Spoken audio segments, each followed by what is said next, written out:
This episode of Gather and Go is brought to you by Visit Atlantic City. Live to explore in Atlantic City, New Jersey. Atlantic City welcomes one and all to the seaside destination where local spirits are connected and the celebrations are unforgettable. Learn more at visitatlanticcity.com. All right, everybody. My guest today is a strategic communications veteran who has worked with brands large and small to grow their visibility through traditional and new media.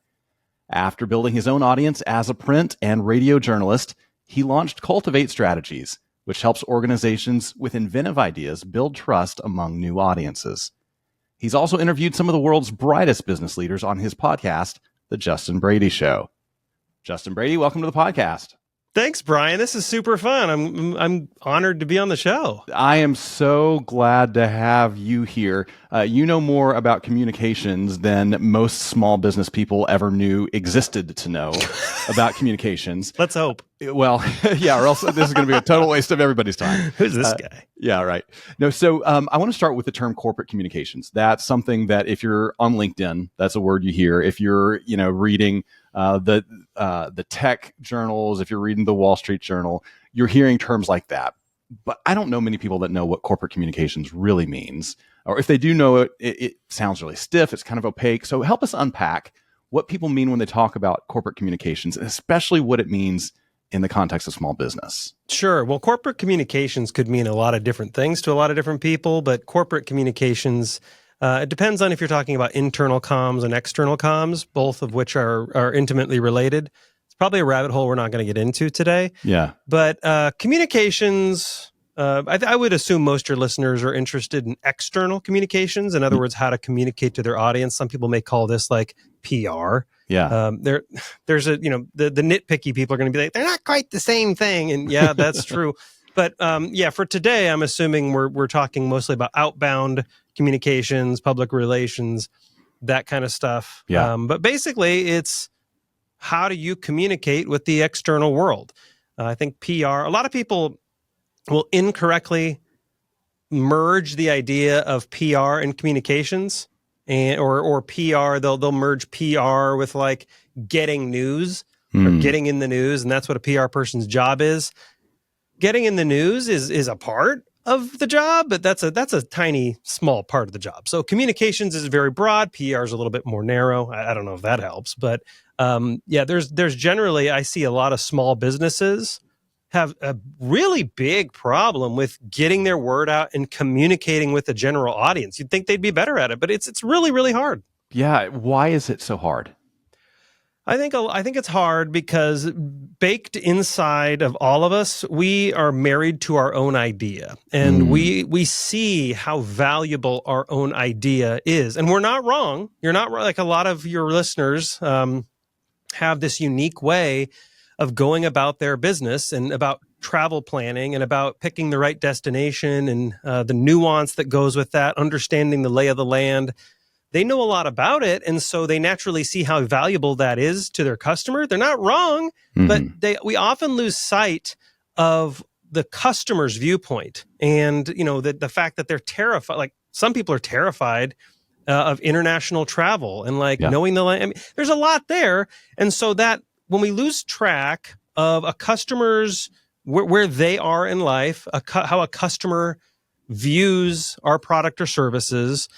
When we lose track of that, there's a communication breakdown. We tend to talk over their head, or we tend to assume they know more than they do. And so they don't really want to clarify. They don't want to ask for clarification because now they feel stupid. But in general, the bottom line here is that we all think the better idea wins in the marketplace. We have the better product. We have the better service. That's evident to everybody. And I can tell you 100% for certain, it's not evident to anybody. The best idea never wins. The better travel planner, the better small business, never, ever in the history of anything has ever won. It's always the best communicator, the person who knows who their audience is and can use their language to intimately move them to action. That's so good. And I've heard you talk about that before. I'm thinking of some of our listeners who operate tour companies who their customers mostly come from the region they're based in. Same city, same state, something like that. Sure. And they know they have 3 or 4 other competitors in the same region who try to capture the same customers. And in their mind, they know, my trips are so much better than Jim's because, Jim uses 2-star hotels and, he doesn't ever go to a dinner. He just goes to, the little happy hour in the hotel lobby and calls that a dinner and, and half a dozen other things that they do better than Jim. And yet, why is Jim kicking my butt in the marketplace? So how does that person get the message out that my tours are better than Jim's in a way that the customer is actually going to resonate with and respond to with their dollars? Yeah, I see that a lot. And that really frustrated me when I was getting started on my own little entrepreneurial journey, is that I have this better service, but this person keeps getting in like the local paper. Well, that person had a relationship with the local paper. The local paper had no idea I existed. A lot of people give way too much credit to magazine publishers and journalists. Way too much. They're hard workers, but they don't know you exist. Right. And so when they have story ideas, they're gonna default back to that person they know or that person that was in the news before. Like when they need to source someone for a story, they're just going to do a Google search. They're going to find who's the expert in my area. They're going to call them and say, hey, can you talk about X, Y, and Z? Yeah. And so if you're getting your butt kicked by some local company who has a much inferior product, it's probably because they know the right people, or they have a better story than you do, or they're just better at telling that story. It's pretty easy to fix that. You just make the relationship, tell a better story. But most people think that they can't do that. Well, they can do that. Yeah.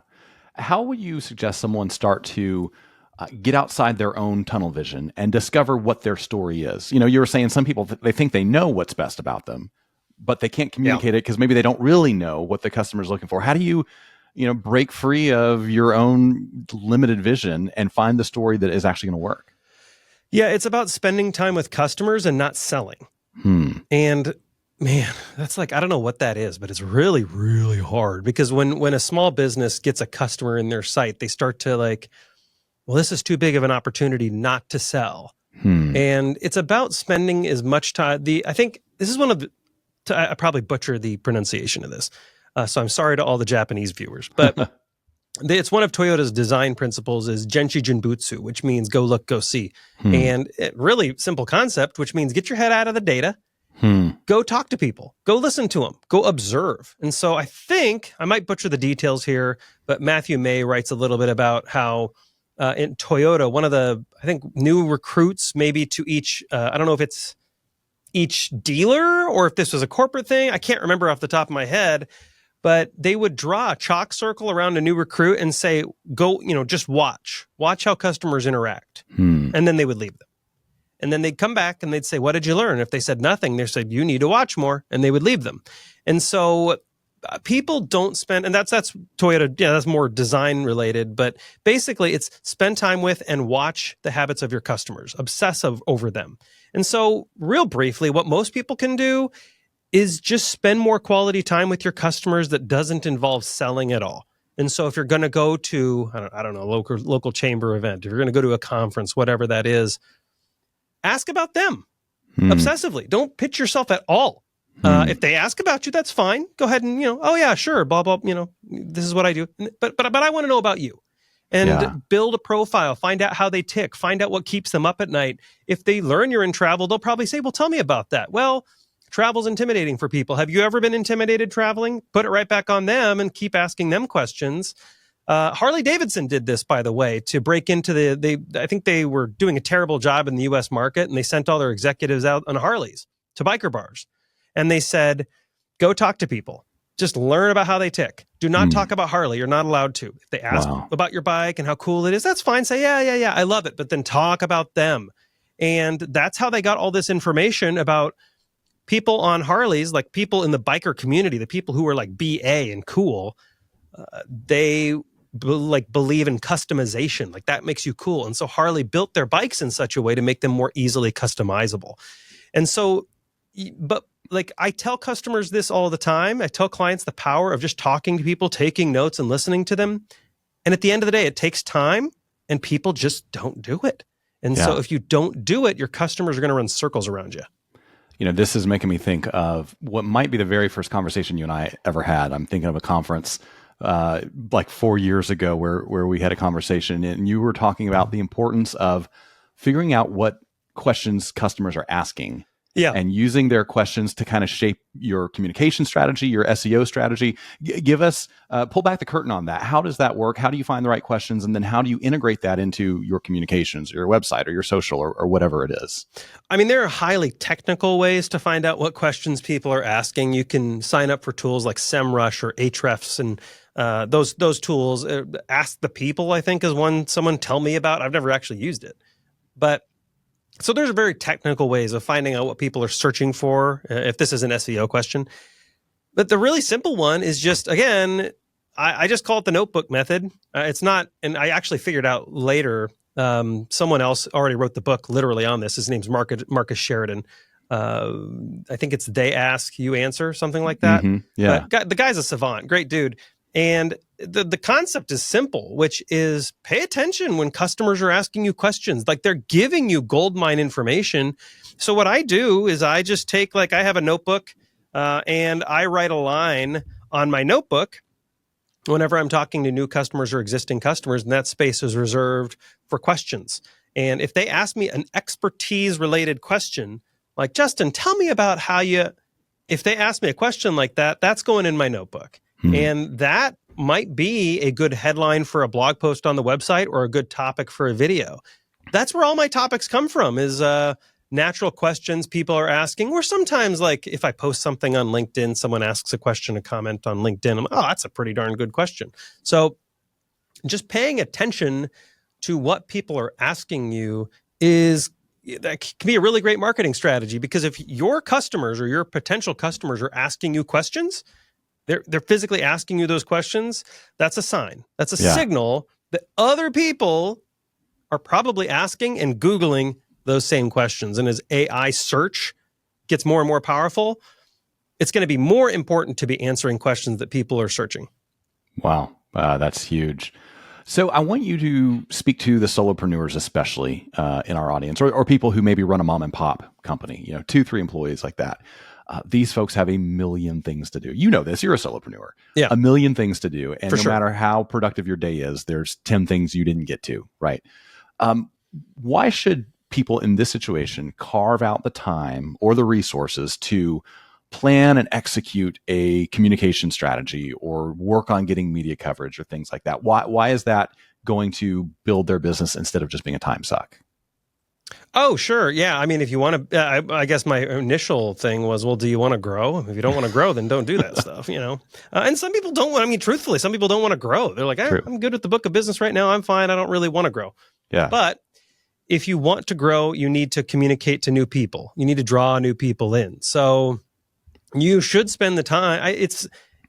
You absolutely need to spend the time on some type of marketing or communications plan if you want to open up that funnel and keep people coming in. Marketing communications, like the comms stuff, the PR stuff, is more top of funnel and awareness, and then getting people down into that funnel so you can like build a relationship with them and sell to them. But relationships come first, and communications, PR efforts, content efforts, that's building that relationship. It's one-sided. But it's a relationship. It's like that weird effect that you have when you watch like TV. I don't know if people watch TV anymore, but remember TV news? Remember that stuff? Mm-hmm. And you'd see like your favorite anchor out in public, and there's just some weird effect that you had. You're kind of drawn to them. You wanted to say something, but you're like, "Hey, watch you on the news." It was so stupid. I can't believe I said. It's that weird effect. Like you have this half relationship, this one-way relationship, and there's just something in you that wants to connect, like close that loop. Yeah. This is a similar concept of like PR and communications. We do that all the time. Like we're putting content out there, putting a good public image out there, and it draws people in. They relate to you. They hear things that you're talking about that they're like, yeah, I've always wondered that. Like it's a way to build relationships at mass scale that maybe individually you couldn't do yourself. Yeah. That's fascinating. So there are half a dozen different approaches you can take to a comm strategy. Oh gosh. Maybe more. And there's untold dozens or hundreds of consultants and companies that would love to take your money to coach you through it, tell you how to do it. There's specialists in tourism specifically who would love to coach you. Yeah, I'm sure there are. And not to say that any of those are bad services, but if you had to walk somebody through figuring out the approach that is best for them based on the natural abilities they have or the time they have or who they have on their staff or the resources they have, what framework would you give them for picking out, okay, this is probably not best for you, but this thing over here has a lot of potential if you're investing in it? You said something earlier. You mentioned Jim's travel company is crappy. They use 2-star hotels and they're blah, blah, blah. They're worse than I am. That depends on your definition of worse. Like my father-in-law would like that option, actually. The ultra cheap, kind of crappy, and like I some of the stuff he goes to or spends money on, I'm like, what? Like, really? Okay, okay. So it really isn't about better or worse. It's about understanding who your customer is and understanding what language they speak. You may not want to do business with the people that are attracted to Jim's business that only does 2-star hotels, and the tour buses they use are 30 years old or older, and they only I've been on those buses. Yeah, and they only fly on pedal planes that you have to pedal with your feet. Like that's Right. Believe it or not, you may not understand that. You may not understand customers actually want that. Some customers might want that. So that's why it's important to understand who your customer is. And this is a huge mistake that even, believe it or not, if you're a small business and you're like, I don't know if we're a big company, we don't need to focus on like developing our actual customer ID. Guess what? Like giant companies I've worked for actually struggle with this too. They don't take a step back and define who their customer is, what their company vision is, and what their company mission is. They're like, that's a waste of time. We know who our customer is. And then I usually say, cool, write it down. And they're like, oh. And it's like, it's we understand conceptually kind of in the amygdala and the hippocampus and those subconscious areas of the brain. I'm not a scientist. I just play one on TV. We understand subconsciously who they are, but then tactically, we can't quite get our hand around it. The only exercise I can always, this is probably the best illustration I can give you is picture Disney's Aladdin. Most people can, if you've seen Disney stuff. And then, unless you're an illustrator, draw him. Oh, gosh. And now, I don't know if you did this in your brain, but you just zoomed into the features of Aladdin, and things kind of get fuzzy and disappear. And now you can't see it. Yeah. Like you can see it, but you can't see it. And so that's why I tell people, cool, you understand emotionally, you kind of get who your customer is, but until you take the time to write down your vision statement, your mission statement, and who that perfect customer is, you're never going to be able to properly communicate to them in a way that can actually move them to action. So if there's one thing everybody needs to do, it's write down the vision of your company, the mission of your company. And by the way, if you write down the vision and mission of your company, it forces you into a customer ID. So really briefly, a vision is the change you want to see in the world, but without you in it. So the change the world needs without you in it. And a mission is how you will bring about that change. Those are important. If you can't do those, you really can't communicate to your customer. I'm going to ask a hard question. Do you really believe that? Because a lot of people say that, but a lot of entrepreneurs are like, oh yeah, that's a bunch of crunchy granola stuff. I ain't got time for that. I got to make payroll, So yeah. So you really believe it? Oh yeah, absolutely. You can't communicate to someone if you don't understand who you're talking to. I'm not a travel expert. So it would only be a matter of minutes, probably, where your listeners right now, if they were talking to me and I was trying to communicate to them and act like I was a travel expert or act like I knew what I was talking about, it really would not be long until they figured me out. And they'd be like, that's not how we say that, or that's not how, And so people know outsiders. And people know when you're not being authentic. So if you want to authentically communicate to others, you have to do the exercise of vision and mission. You have to have an actual customer profile built to know who you're talking to. to know what words they need to use. And the really other important thing about vision and mission is not only does it establish a communication strategy and a way to communicate with the outside world, but it establishes an internal method of communication. So the reason I actually went down this path is because I was doing strictly PR comms and getting people placements. And then I realized that from a messaging standpoint, when I actually put them in front of a Bloomberg journalist, they like stepped all over themselves and couldn't communicate. And I was like, crap, I didn't see that coming. Yeah. I kind of thought like that would be easy for them. Like they work in their own company. They know how to message, right? Nope, they don't. And so I'm like, great, you got to work on messaging. And then I realized messaging, I couldn't work on that and I couldn't get that refined because they didn't even agree on the vision or mission of the company. Like they had totally different mindsets for the company. And when you have completely different mindsets, you can't align all your organization's assets in one focused direction to cause movement. Wow. And so that's why I'm like, okay, so now with customers, I got to work on the vision and mission. And then once I added that component, the messaging was easy. The getting them into the right publication was easy. I was able to focus on concentration of their customer, not circulation size. So if there was one company that was they wanted to communicate with truckers and they're like, we want to be in the Wall Street Journal. Like Wall Street Journal's pretty cool. Like, they ran my first piece. Like, so I love the journal, but are your customers reading the journal? Right. Like what percentage do you think? And he thought, oh gosh, I mean, it's a really sexy publication, but I don't actually know if they really read it. And I was like, well, cool. What are your customers reading? And we figured out Freight Waves. I'd never heard of Freight Waves. I did a quick Google search. I'm like, oh, it's a trade journal for like trucking. Okay. And he's like, cool. How long would it take to get in the journal? I was like, 6 months, maybe if you're lucky, maybe longer, of constant pitching and developing stories. He's like, how long would it take to get into Freight Waves? I was like, 5 minutes, a napkin, and another glass of scotch. And we created like a cool like story angle and pitched it and got a feature in Freight Waves in 48 hours. And way more customers, way easier of a pitch because everyone's competing at the Wall Street Journal to get in there. Not many people, as you know, are competing over trade journal stuff. Right. That it's a more niche audience. So there's not a billion people with terrible ideas pitching journalists all the time. Just a small percentage of people pitching terrible ideas.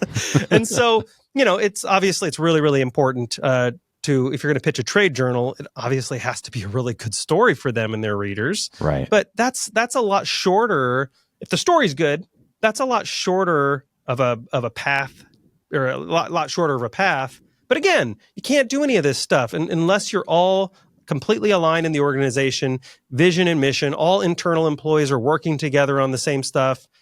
It's none of this is possible if you don't have that vision, mission, and focus, and if your employees don't share that. Yeah, I love that. So on the topic of pitching journalists, getting covered in whatever publication suits you, there are people who say, "Oh yeah, I have great memories of traditional media, and I'd still love to be in traditional media." There are other people who say, "What is traditional media?" Like if I can't scroll it on my phone, then who cares? So, and I know you work with some young entrepreneurs, you work with some boomer entrepreneurs. How do you sort of paint a picture of the landscape of what is traditional media? How relevant is it compared to social media? And how do you know which of those channels you should pursue? Yeah, that's a great question. It's all about your customers' trust channels. So, and this is just something I obsess about a lot. You've probably heard me talk about it. Yeah. And a lot of people, like I said, will go after the sexy publications that are top of mind. So your New York Times, your Wall Street Journal, Bloomberg, that's where their mind immediately goes if they want earned media. And it goes there not for crazy reasons. They have huge circulation sizes. You reach a ton of people. But if you take a step back and you think, wait, hold up, where are my actual customers? That changes the entire strategy. So should you do traditional media? Should you do local news? Should you say, screw all of it, I'm going to go direct to consumer and do social media? It's going to 100% depend on your strategy, who you're trying to reach, how much money you have, and the timeline in which you want to reach them. I mean, I hate to be a cop-out, but it's going to entirely depend on what your strategy is. That being said, man, I am a big believer these days that everyone should be creating their own either podcast or consistent content strategy of some kind. Now, I am so convinced, because you need that relational side of the business to pull people in and create a relationship with them. You need something, and like media content does that really, really well. Like if there's a I'm uploading more short form videos actually to my site. So the videos I'm uploading to social media, I'm putting those on my site with a blog post now, because if someone hits that, it's a way for me to rope them in and create a deeper relationship faster. But so like it does depend on the strategy, long-term, short-term, how much money you have, how much time you have. So that's the real answer, but I'm going to default back to you should probably have some type of content that you're creating on a consistent basis, because it builds relationships faster with people you haven't met. And it gives you nonstop, like a nonstop well of good content for your website. And if you're keeping your website fed, you rank better in search engines. You rank better locally over that other guy who uses two-star hotels and pedal planes. Yeah. Everyone's like, what's a pedal plane? I don't know. I made it up. Orville and Wilbur Wright. Right. Didn't they have a pedal plane? Sounds about right. But you need that local content to stay top of mind, and to like AI search and Google search and DuckDuckGo and all that stuff. They're going to use, like, if you're posting a ton of original content all the time, you're going to outrank everybody else, especially locally. Yeah. All right. So an entrepreneur says, all right, I'm tracking with you. I can probably carve out an hour a week for content. Figure out what it is. Writing a blog, doing a video post. I can carve out the time, but I am insecure as a writer, or I don't feel great about how I look on camera, or, my podcast isn't going to sound great because, I don't have a great room to record it. How important is it to be super polished and professional in these communications versus just to show up and be consistent and authentic with where you really are? Again, it depends on the audience and strategy. I hate to sound like a broken record, but it really does depend on the audience and the strategy. I will say, just as a general blanket rule, you should be consistent, but you also should be polished to a certain degree. Based on your industry, based on your clientele, that's going to be different. But for the same reason you show up to the local chamber or whatever conference you're a part of, or whatever association you're a part of, if they invite you to do a keynote, you're probably, I would hope, you're going to dress nicely, maybe do your hair, maybe brush your teeth. Right. You're going to present yourself in a way that's professional. Are you going to wear a black tie?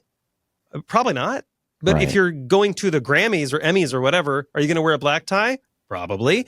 So know your audience and know that you want to present yourself in a way that is professional, not overkill, but also if you're just like, if you have a sports brand, like sports travel, maybe you can get away with wearing a hoodie and, a baseball cap in your podcast. But if you're like pitching, if you're like working on trips to Paris or Vienna or Barcelona or something, maybe they see a dude in a hoodie and they're like, I don't know if you're our guy, man. This is weird. So again, it goes back to know your audience.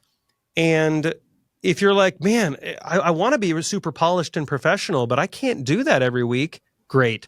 Do it every other week. Batch things. Yeah. But it has to be consistent, but it also has to be at a level that your audience will find impressive, and only you can make that call. I can't make it for you. Yeah, no, I appreciate that honesty. So you mentioned working with journalists to get that exposure.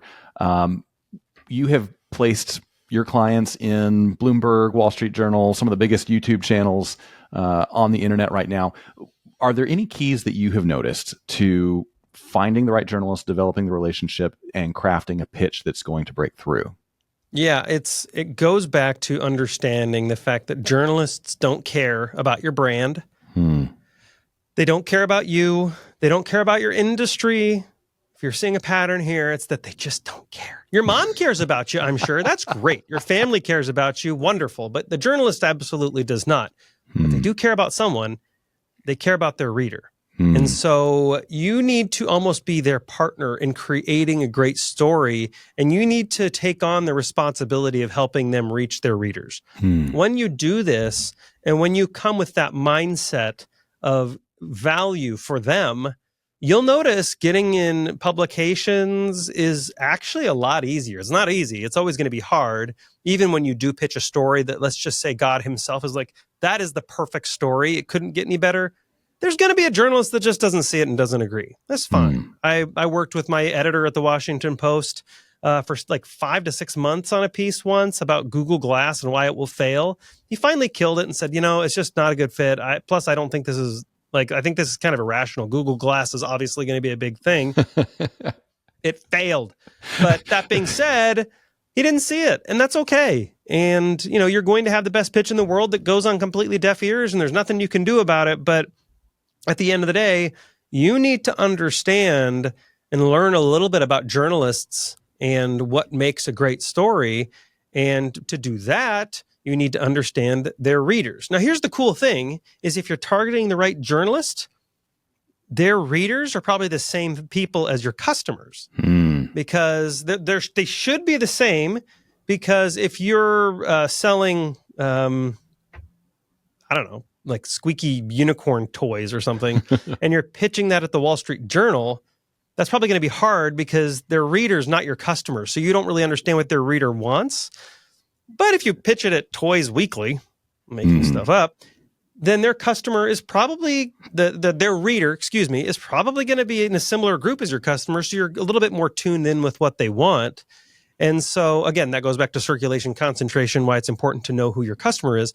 But in general, you need to think like a journalist and think, all right, someone's at night scrolling on YouTube. They're not going to, they're I can tell you now, they're not going to care about what the travel company thinks. But if you're talking about when the next time you go to Spain, here are the top 3 things you need to see. Well, that might be interesting. That might be really, really interesting. So that's the kind of stuff you need to pitch at journalists. And, these days, understand their readers, watchers, viewers, listeners are on 24-hour cycles. And so if some major news breaks, like right now, finish the podcast first. But if some, because we got to love Brian. But if some news breaks right now and you can comment on it from an educated standpoint because you're in the industry, guess when the time to pitch the journalist is? Right now. Right now. Like send them an email right now and say, this thing broke. If you need anybody to comment on it, I can do that. Here are top 3 things. Here are 3 things I can tell your readers. Here are the 3 things I know about. Happy to help. Yeah. That's how I got one of my clients in Bloomberg. They said something and I sent an email to the host of that show within a few minutes. Not a connection, didn't know the guy. And I said, hey, Pim, it was Pim Fox on Bloomberg. And I said, hey, Pim, heard what you said. My client actually did solve that. I'd love to get him into New York, come into the studio. We'll fly him there. They can be there as early as tomorrow. Giving him value, making it super easy for him. Now my client has the story and I can get them in studio for him at my own cost. I'm making it as easy as possible for this guy. And the result was he's like, let's do it. He's like, but we don't need you in here tomorrow. We can do a week from now. Yeah. So, thinking like him, trying to essentially, how can I be like this guy's intern? Or how can I think of myself as trying to work up in his company? Yeah. Do that thing. A great example in our industry would be, when you see those stories every summer about, it's going to be the most expensive summer for travel on record. Hotel prices are through the roof. Gas prices are going up. Families aren't sure if they travel. Then someone who's a travel expert can reach back out to that journalist and say, well, actually, we have ways of getting around the gas prices and avoiding the airport crowds and, and keeping your costs down from, what you'd pay through Expedia or something like that. So is that the kind of strategy that works with that local person at your daily newspaper in town or at the broadcast news station? Yeah, absolutely. Absolutely. And never hold back information. Obviously, you don't want to data dump them with 6 paragraphs of information they're never going to read. But I've seen, because I used to write for the Washington Post and I would get hundreds of pitches a day.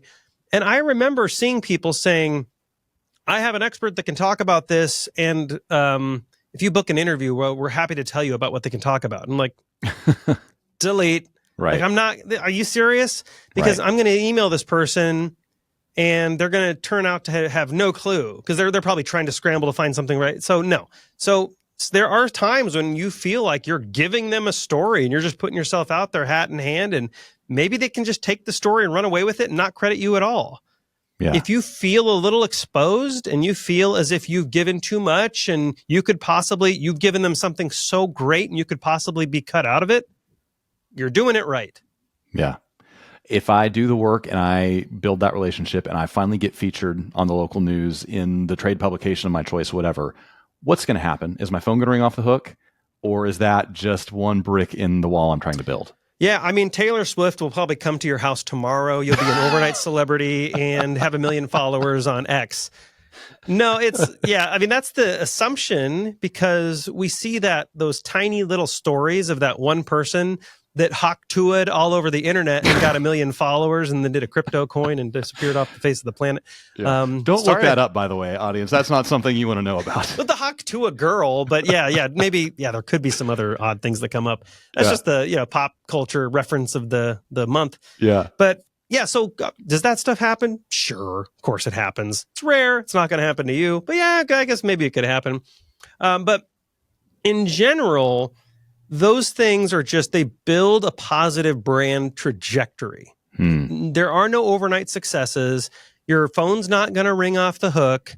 But every time you do it, it gives your brand a little bit more momentum. And in many cases, press yields press. So my first Wall Street Journal article I ever wrote led to this big, like my first paid speaking gig I've ever had, which was like $7,500 back then.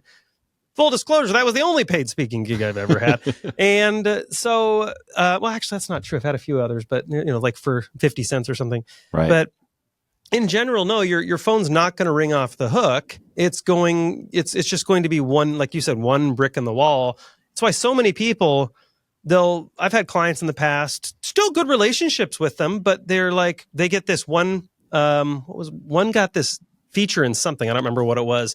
And then they immediately bailed. And I'm like, hey, this isn't going to make your company. Like, you need to keep doing this stuff. You need to be like, you got to be top of mind over and over and over again, because the person reading about you right now may say, ooh, I'm going to call Bill or Jim's 2-star hotel service. When I have a cheap, crappy vacation need, I'm going to call that guy. It sounds terrible. That's perfect for me. But then Bill's cheaper vacation service is going to get more notice, and their 1-star hotels are way cheaper. And so people are going to forget about you. Yeah. And so you do need to keep doing that over and over and over. That's kind of how it works. Sorry to tell you all, but you're not going to be an overnight success.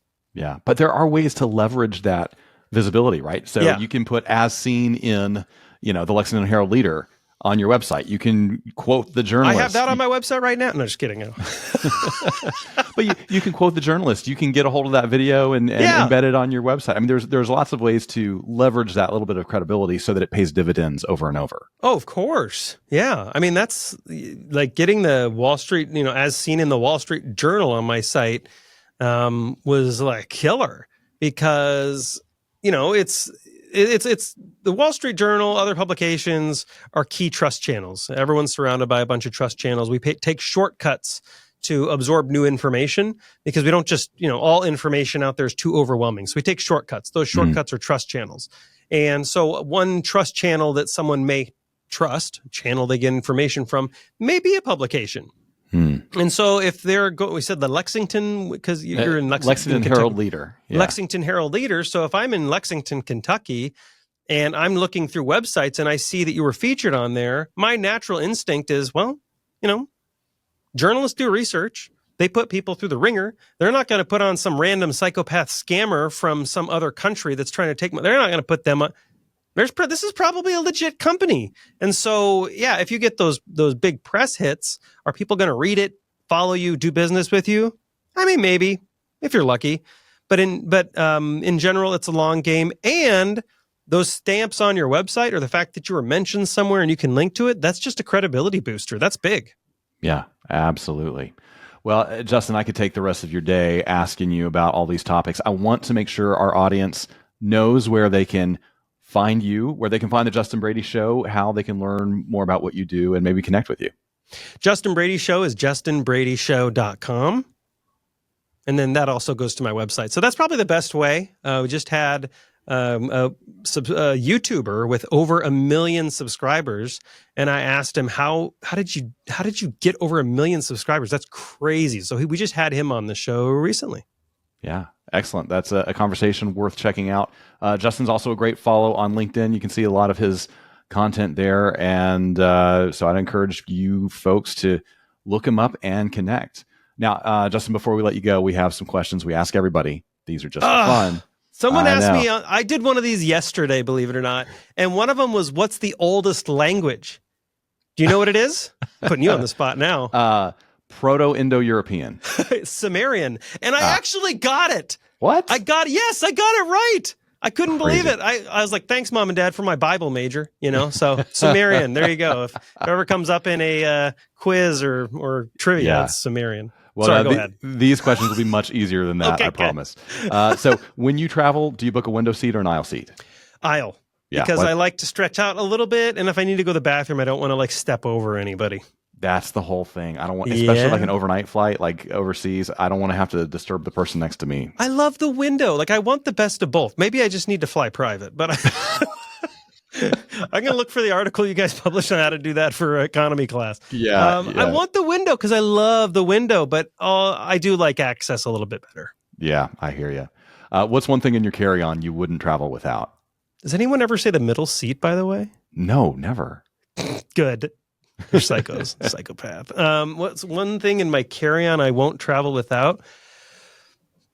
I have these sleep buds. They're a combination between an earplug and a headphone. So they sit right underneath your bone. It's actually you can see my in-ears here.